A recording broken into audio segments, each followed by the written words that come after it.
Title: Captain Underfrog *, The Leap of Distinguishing Scene. Frotown Pond. In a quiet corner of the animal kingdom lies Frotown, a pond where frogs hop around peacefully. And one frog hops very dramatically. Meet Freddy, a goofy little frog with a big imagination and an obsession with superheroes. He wears tidy whities on top of his leotard and insists he's a real hero. Captain Underfrog. Freddy, evil beware. I've got elastic justice and amphibian agility. Ridiculed and rejected. Other frogs laugh at him, especially Baxter, the cool bullfrog who leads the Frotown Hop Club. Baxter, you're not a captain. You're just a weirdo in undies. Still, Freddy continues practicing hero landings and daydreaming of glory, the mysterious glow-o night. While rehearsing his dramatic entrance near the old fountain, Freddy gets zapped by a glowing bug from outer space, actually an alien nanobot that mistakes him for Earth's protector. Now, Freddy really has powers, stretchy limbs, super hops, and a bizarre bubble burp blast from eating too many flies.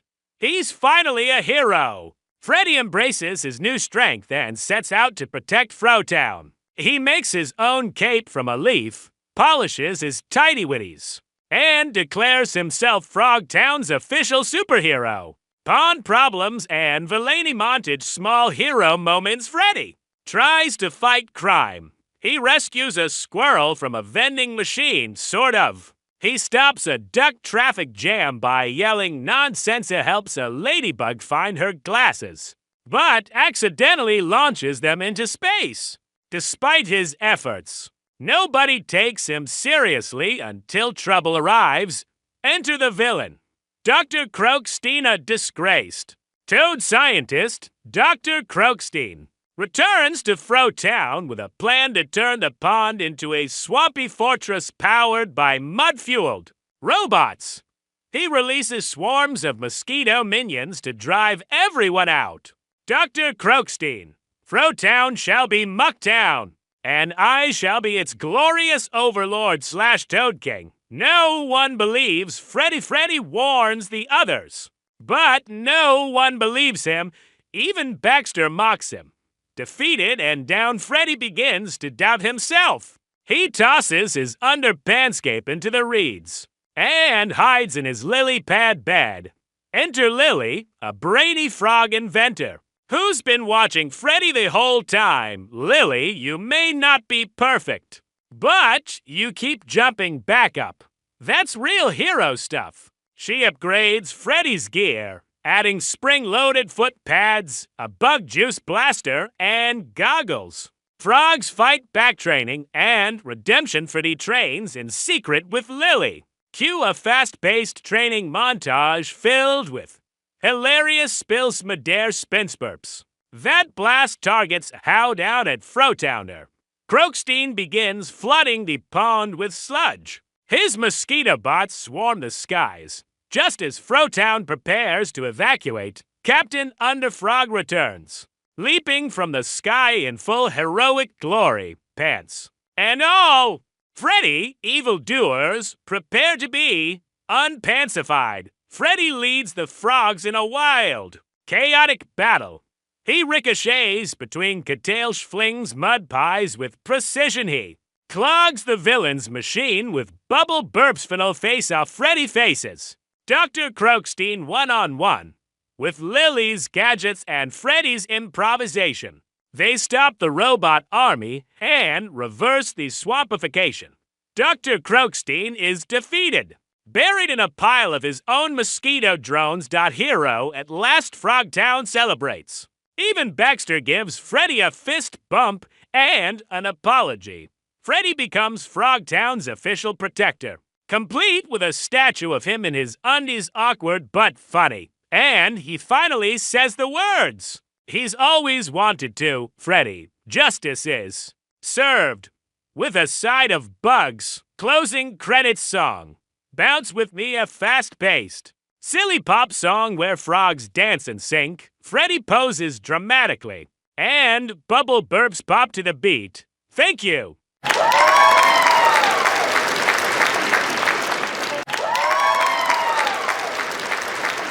Please subscribe to Check's Comedy.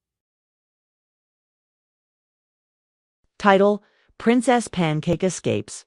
The Cookbook * Breakfast Gone Bonkers opening scene. Grandma Gertie's diner. In a cheerful, old-school diner run by eccentric Grandma Gertie, 9-year-old Ellie, her little brother Benny, and their dog Toast help with breakfast rush. Grandma has a magical, mysterious cookbook on a high shelf titled Once Upon a Griddle. Grandma Gertie: never open this unless the syrup runs backward. Naturally, Benny spills syrup all over it and it runs upward. The book glows, rumbles, and then poof. Out pops a talking pancake in a royal tiara. Princess Pancake. Flipping through the air and landing on Ellie's head. Princess Pancake dramatically: I am Princess Pannable Fluffytop III. And I demand sanctuary. Adjusting to the real world, Princess Pancake explains she escaped the breakfast kingdom inside the cookbook, where she's been forced to sit on a syrupy throne day after day. With no adventures allowed, she wants to be a regular pancake, meet real people, and become a waitress. Ellie and Benny agree to help her hide while they figure things out. Benny: you're a pancake with dreams. Princess Pancake and buttered ambition. Trouble brews back inside the cookbook. The villainous Sir Sausage Linkington, a grumpy breakfast knight, realizes the princess is missing and leaps out of the book, determined to bring her back using his army of toast soldiers and jelly blobs. Pancake on the run, learning the diner life. Princess Pancake, disguised in a paper hat and apron, tries working in the diner. She mistakes ketchup for strawberry syrup, dances on the griddle, burns her bottom slightly, takes way too long chatting with customers, but everyone loves her enthusiasm and fluffiness. Customer: this is the happiest pancake I've ever met. Princess: thank you, citizen. Your kindness shall be syruply rewarded. Villains attack. Sir Sausage finds the diner and leads a brunch time raid with his crew. The Waffle Warriors: evil omelets that explode into cheesy goofork nights with jelly jouselli. Benny, Princess Pancake, and Toast fight back using whipped cream cannons, a spatula, sword duel. Benny's cereal grenades: they drive off Sir Sausage temporarily, but the diner's a mess and Princess feels guilty. Princess: perhaps a pancake can never have a real life. Ellie: being real isn't about being perfect. It's about choosing your story. The grand decision. Grandma Gertie reveals that the cookbook can be rewritten with a drop of maple moon syrup, allowing any breakfast character to change their destiny. But the syrup only appears during a breakfast eclipse happening in 1 hour.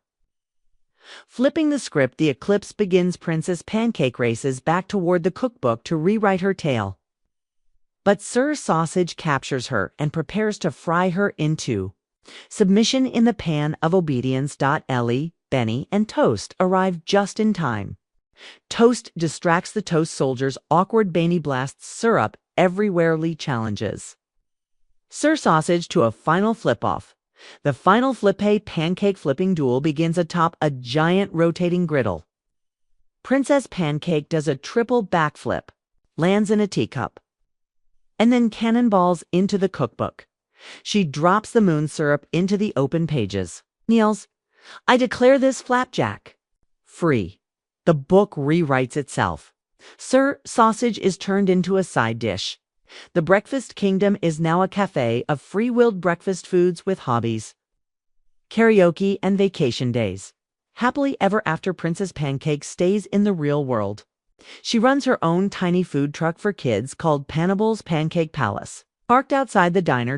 Grandma Gertie puts the book back on the shelf with a "do not open unless you're really, really hungry" sticker. The final shot, the syrup bottle winks. End credits song.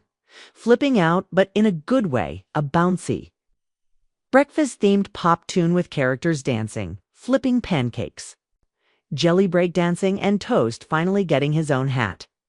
Thank you.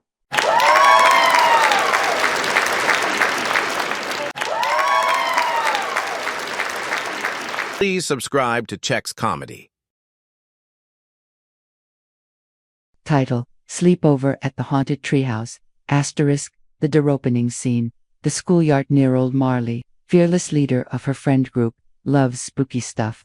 Her best friends, Max, goofy, snack-obsessed, Luna skeptical, clever, and Jasper, nervous but loyal, dare each other to do something legendary.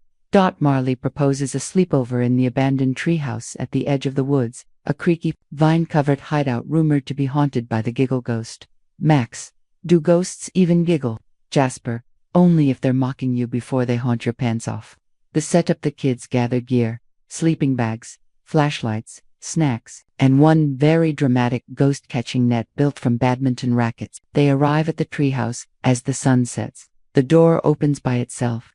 Jasper screams twice. The sleepover begins. They explore the dusty, cobwebbed treehouse. It's surprisingly well-kept, and suspiciously full of board games, cookies, and freshly fluffed pillows. Strange things happen. A flashlight turns on without batteries, a toy piano plays itself, a book floats for 3 seconds before thudding to the floor. Instead of terror, though it's hilarious. Luna: are we being haunted? Or babysat? Ghosts just wanna have fun. Meet the ghosts. The kids accidentally trigger a hidden trapdoor and fall into the secret game room below.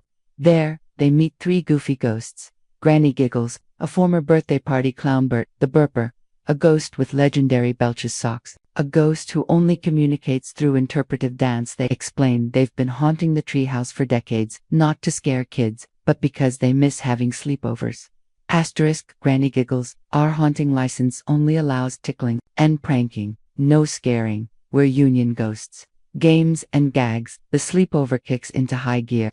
The kids and ghosts play reverse charades with flying socks, haunted hide-and-seek, where the ghosts hide inside objects, at marshmallow roast over glowing ghost, fire. Jasper bonds with Bert over who can burp the loudest. Luna teaches Socks how to moonwalk. Marley gets a prank master badge from Granny Giggles. But there's a twist. The ghosts reveal their haunt permit is expiring at midnight, and if they can't prove they hosted a perfect sleepover, they'll be moved to the boring beyond, a ghostly retirement home with no jokes allowed. Midnight mayhem to help their new friends. The kids vow to make this the best sleepover ever. They build a ghost kid pillow fort, host a group karaoke performance of Boogie at Boo, a clock, capture a rare ghost selfie using a glow-in-the-dark Polaroid. But time is running out and ghost inspectors are watching, saving the sleepover. More like Ghost to Gersa, boring ghost inspector named Regina. Dullard arrives with a clipboard and threatens to shut down the fun. Regina: pillow fights are not regulation, and I see no spreadsheets to impress her.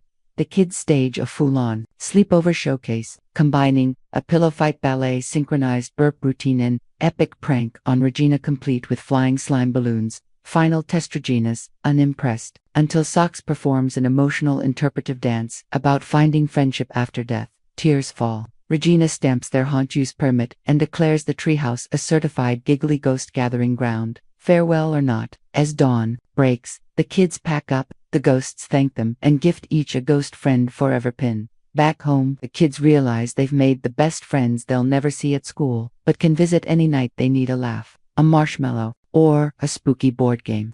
Thank you.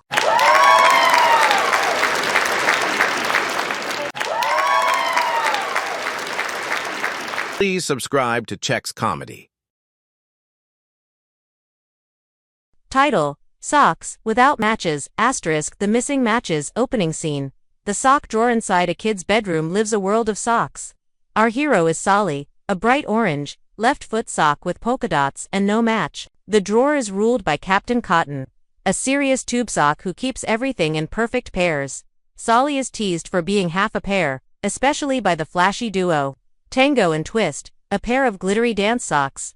Solly: I'm not missing, I'm just waiting for my match. The great wash one day, the dreaded laundry day arrives. The sock drawer is thrown into chaos as socks are hurled into the laundry basket and disappear into the mysterious land of Dryerville, the inside of the washing machine and dryer. Solly clings to the hope that this time, he'll find his long-lost partner, Polly, the right-foot version of himself. A land of lost laundry. Solly tumbles into Dryerville, a surreal steamy world filled with lint goblin static clingstorms fuzzy sock trollsy. Joined by a misfit group of unmatched socks. Lefty, the grumpy Argyle sock missing his twin since 1993 Tobal. A graceful ballet sock with a hole in her heels, a gym sock who refuses to be watched together. They form a threadbare alliance to search for their lost partners. Journey through Dryerville Sockwalk begins. The crew travels across wild laundry terrains. The Tumble Valley, where socks bounce endlessly. The Spin Cycle Swamp, full of dizzying whirlpools. Sock Mountain, made of unmatched socks stacked to the sky. They're chased by the villainous Lint King, ruler of the Forgotten Pile, who collects unmatched socks to build his fuzzy throne. Lint King, if I can't be matched, no one can. Clues of Polly along the way. Solly finds threads, scent trails, and even a sock puppet clue that Polly may be alive and trapped in the lost and found caverns guarded by a terrifying multi-armed dryer beast called the Socktopus. The group starts to bond. Lefty admits he misses his match, not just out of duty but love. Tobal dances to calm a static storm. Stinker sacrifices his stink to lure away laundry wolves. Storm and betrayal. The group is caught in a massive lint storm. They shelter inside a laundry basket but are captured by the Lint King, who tries to convince Solly to give up hope and join the Forgotten. Lint King, pairs are overrated. You're stronger alone. Solly nearly gives in until he finds Polly's missing tag in the throne room. A stitch in time. The Great Escape. Solly and his crew escape using a sock slingshot built from elastic and shoelaces. They tumble into the lost and found caverns and discover piles of items. Half pairs of mittens, single shoes, sunglasses with one lens. They find Polly caught in a sticky web of dryer lint. Weakened but hopeful. Polly, I always knew you'd come. Find me. We're made for each other. Final battle. The Lint King returns with his army of crusty socks. A massive showdown begins. Solly and Polly leap in perfect unison. Tobal spins so fast she blows lint away. Lefty and Stinker use static to zap the enemy. In the end, the Lint King unravels when Solly forgives him and offers a thread of friendship. Return to the drawer. The crew is sucked back into the real world via the dryer vent just in time for sock sorting day. Solly and Polly are reunited, folded together. At last, the unmatched socks are honored as heroes, and Captain Cotton makes a new rule. Captain Cotton, from now on, all socks matched or not, belong.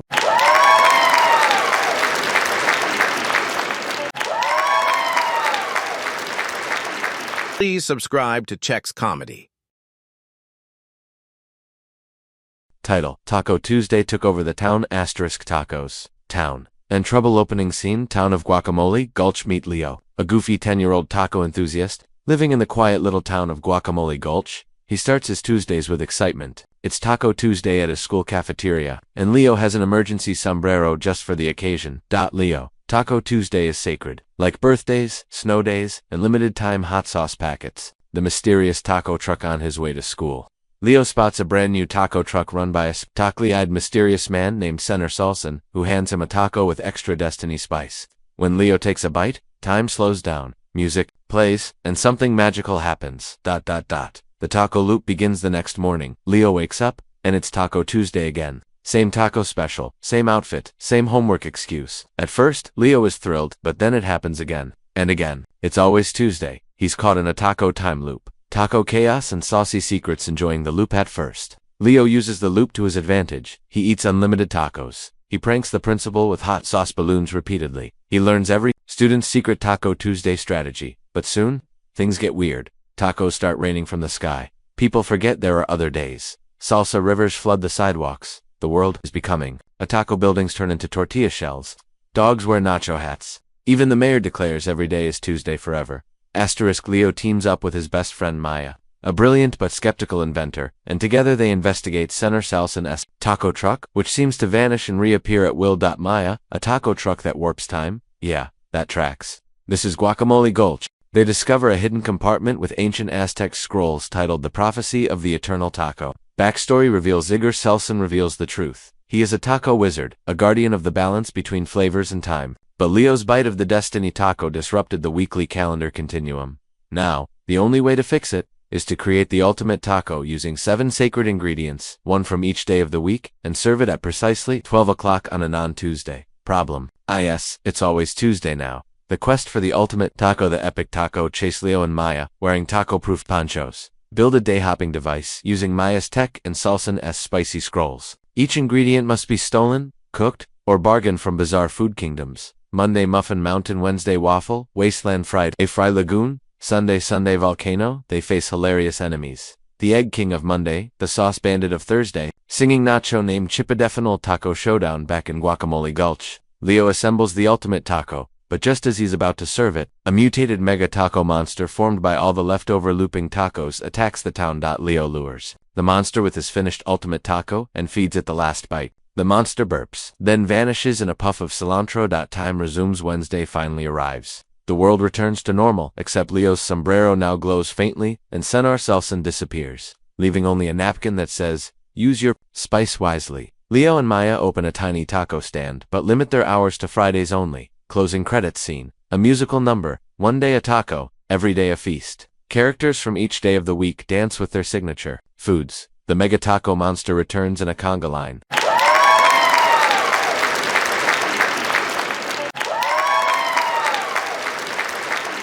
Please subscribe to Chex Comedy. Title: The Bear Who Thought He Was a Ballet Dancer, a bear with a dream opening, seen in the peaceful Pine Bluff Forest. We meet Barney the bear, big, clumsy, and a little different from the other bears. While his friends fish, nap, and wrestle, Barney pirouettes by the stream and tries to leap like he saw in a human ballet pamphlet. But Barney to himself, "I may be big and fuzzy, but I feel light as a feather." The forest laughs. Barney's dancing gets the attention of the other animals, especially Grizzle, a macho grizzly leader who mocks him in front of everyone. Grizzle: real bears growl, not Granjeet. Barney feels embarrassed but doesn't give up. That night, he sneaks off to the edge of the forest and watches a ballet class through the window of Madame Flora's School of Dance in the nearby town. A human friend. Barney is spotted by Sasha, a 9-year-old girl with big dreams and 2 left feet. Instead of running away, she gasps in delight. "Sasha, you dance better than I do." She secretly teaches Barney steps from her class, and they practice under moonlight. They become best friends, forming a secret dance club, the Tiptoe Society. Bear in Ballet. Slipper straining montage. Barney and Sasha train together every night in the woods, with hilarious results. Barney breaks a branch doing a leap. A squirrel acts as a metronome. Raccoons tie ribbons around his paws. They learn that the Spring City Ballet Show is holding auditions soon. Sasha wants to try out but lacks confidence until Barney convinces her they should both do it. Disguises and chaos. Enter the studio. Barney wears an oversized trench coat and sunglasses, clearly a bear in disguise. Chaos follows. He gets stuck in a revolving door. He accidentally lifts an instructor. During a spin, he sneezes and blows everyone's tutus away. But the kids are delighted by this mysterious, graceful new dancer. Madame Flora, impressed, nicknames him Bruno Legrande. Grizzle interferes back in the forest. Grizzle hears about Barney's human dancing and spreads the word. Forest animals tease Barney, calling him a fluffy ballerina. He's crushed. He considers quitting ballet forever. Sasha finds him sulking. Sasha, the world needs dancing bears more than ever. The grand performance audition day. Barney shows up late to auditions. Just when it seems he's missed his chance, Sasha vouches for him. They perform a duet, clumsy, but full of joy and originality. The judges are stunned. Madame Flora offers them a spot in the final show. Show night, Panicon performance night. Barney gets cold feet. Literally, his slippers are frozen. Grizzle and the other forest animals sneak into the city to mock him, but instead, they're amazed by the crowd cheering for Bruno. Grizzle, he's not a silly bear. He's a star. The big number. Barney and Sasha perform their original routine, blending ballet and bear moves, including a dramatic honey dip spin. The audience erupts with applause. Barney is offered a spot in the ballet school as its first ever bear. Closing scene. Back in the forest, all the animals try ballet with Barney as their teacher. Even Grizzle tiptoes a little. Barney places his ballet slippers on a tree stump, smiling. Barney, dance like nobody's watching, even if they're a squirrel, a duck, or a little girl named Sasha.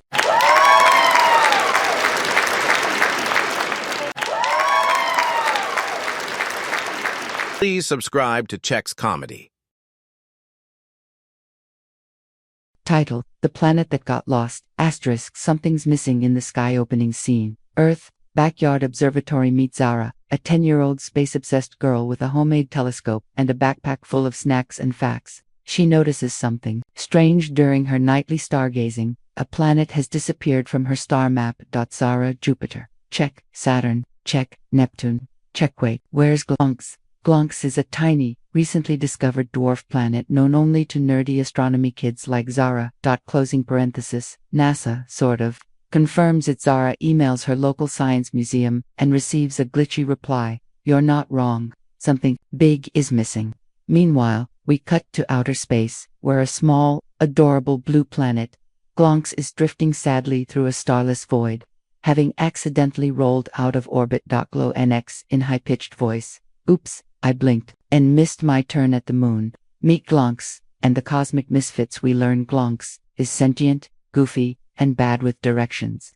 He floats into a weird cosmic alleyway filled with misfit space junk and wandering space tourists. Comet Carl, who never slows down. Wanda, the wandering moon, who's looking for a planet to orbit. Botley, a friendly, malfunctioning satellite with delusions of being a chef. Glonks realizes he's lost, like super lost. Mission: reorbit Zara, builds a plan back on Earth. Zara decides to take action, with help from her little brother Finley, her cat Sir Meowington, and her science club. She builds a backyard radio booster to contact Glonks. Finley: you're trying to DM a planet, Zara. Obviously. Amazingly, it works. Zara hears Glonks' tiny voice over her walkie-talkie. Glonks: hi. I think I'm lost in Sector Snorg. There's a giant space squirrel eating meteors. Interstellar hijinks. Zara and Glonks communicate across space, trying to figure out how to guide him home. Glonks must dodge a disco asteroid field resist, joining a cult of orbiting pizza-shaped moons. Escape the Cosmic Park Rangers,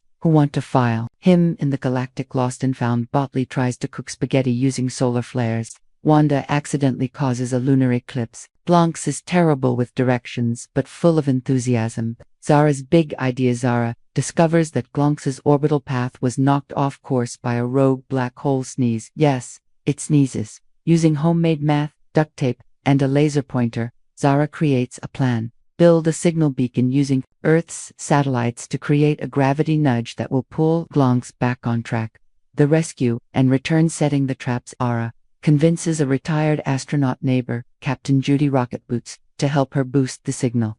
The science club hacks into old satellites using music from the 80s. Space tech still responds to disco beats. Meanwhile, Glonks says his goodbyes to the misfits. He promises Wanda he'll visit Botley. Finally cooks a successful space noodle. The gravity sling. The beacon glows. Glonks is drawn in, but the black hole sneezes again and throws him off. Zara and Finley scream into the walkie-talkie. Zara turned left at the giant flaming donut. Glonks focuses. With one last burst of goofy determination, he activates his core spin, hurls a comet like a frisbee, and uses its momentum to slingshot himself back into orbit. He lands perfectly back in place, a little wobbly, but home. Final scene: back on Earth, Zara looks up and sees Glonks twinkle in the night sky. He blinks once literally. The Science Museum calls Zara a genius. Sir Meowington climbs into the satellite dish. Captain Judy offers Zara a future internship at her private moon base. Finley: what's next? You gonna email Saturn? Zara: don't tempt me.